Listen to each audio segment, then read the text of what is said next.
দেখুন, মানুষের আচরণ কেমন একটু লক্ষ্য করুন। অনেক সময় আপনি রাস্তা দিয়ে হেঁটে যাচ্ছেন। আপনি দেখতে পেয়েছেন রাস্তার ভিতরে কোনো একটা প্রাণী, বিশেষ করে অনেক সময় দেখা যায় রাস্তায় চলতে গেলে বিড়াল, কুকুর এই জাতীয় ছোটোখাটো যে সমস্ত প্রাণীগুলো আছে, ওই প্রাণীগুলো আমরা ঘুমন্ত অবস্থায় দেখি বা খেলাধুলারত অবস্থায় কিন্তু আমরা দেখি। আমি এইরকম বেশ কয়েকজন ব্যক্তিকে মাঝে মধ্যেই দেখেছি।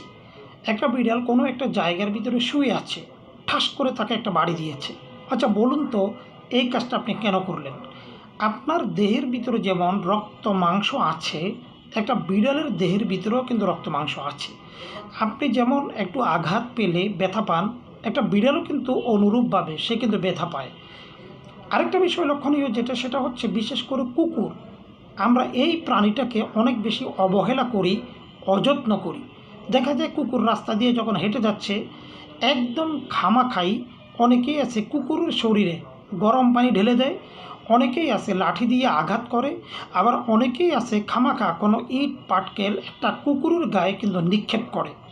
আমি এই বিষয়গুলো অনেক বেশি বিরক্ত হই, অনেক বেশি পীড়া দেয়, অনেক বেশি কষ্ট কিন্তু আমাকে দেয়। কারণ আমি এই বিষয়টা অনেক বেশি ফিল করি।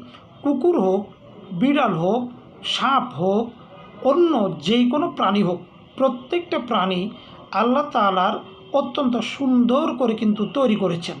আল্লাহ তাআলার প্রত্যেকটা সৌন্দর্য আমাদের জন্যই কিন্তু তৈরি করা। কাজেই কুকুরকে, বিড়ালকে, সাপকে খামাখা আপনি যখন আঘাত করেন, ওরা যেমন ব্যথা পায়, কষ্ট পায়, দুঃখ পায়, আমরাও কিন্তু আমাদের দেহে ওই রকম ব্যথা, দুঃখ, কষ্ট এগুলো কিন্তু পাই, কেউ যদি আমাদেরকে ওই রকমভাবে আঘাত করে। এই বিষয়টা অনেক বেশি সতর্ক আমাদেরকে হতে হবে, যাতে বিনা কারণে খামখেয়াল খুশিমতো মন যখন চাইলো তখন যে কোনো প্রাণীকে আমরা আঘাত করলাম। এটা একদমই ঠিক না, একদমই কিন্তু দরকার নাই। প্রিয় সুধী দর্শক, আজকে থেকে আমরা একটা পণ করি, আজকে থেকে আমরা প্রতিজ্ঞাবদ্ধ হই, যেই প্রাণী আমার কোনো ক্ষতি করবে না, আমি ওই প্রাণীকে কখনোই বিন্দুমাত্র আঘাত করব না।